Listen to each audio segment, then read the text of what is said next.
కృష్ణా జిల్లా బందర్ మండలం చిన్నాపురం గ్రామంలో కేడీసీసీ బ్యాంకులో చిన్నాపురం చుట్టుపక్కల రైతులంతా కూడా గోల్డ్ లోన్ తీసుకుంటే ప్రభుత్వం రుణమాఫీ ఇస్తే ఆ రుణమాఫీని అమలు చేయకుండా రైతును చాలా ఇబ్బంది పెట్టారు. సుమారు 5 సంవత్సరాల క్రితం కృష్ణా జిల్లా పర్మనెంట్ లోక్ అదాలత్లో పిటిషన్ దాఖలు చేయడం జరిగింది. దాని మీద రైతులకు అనుకూలంగా తీర్పు వచ్చిన తర్వాత కేడీసీసీ బ్యాంకు వారు హైకోర్టుకి, సుప్రీంకోర్టు కూడా వెళ్లారు. ఏదేమైనా అంతిమ తీర్పు రైతులకు అనుకూలంగా రావడం జరిగింది. ఈ రోజున 20 మందికి 11,94,970 రూపాయలని చెక్కుల్ని Machilipatnam principal junior civil judge గారు ఈ రైతులందరికీ కూడా ఇలా చెక్కు రూపాయన డబ్బులు ఇవ్వడం జరిగింది. రైతులు హర్షం వ్యక్తం చేస్తున్నారు.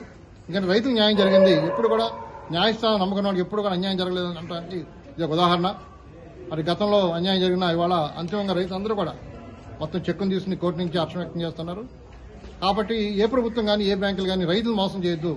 రైతు కష్టజీవి, భూమిని నమ్ముకున్న రైతును ఎప్పుడు కూడా కన్నీటి మనం పెట్టకూడదు అని తెలుసుకోవాలి. అధికారులు కూడా రైతుని గౌరవించండి.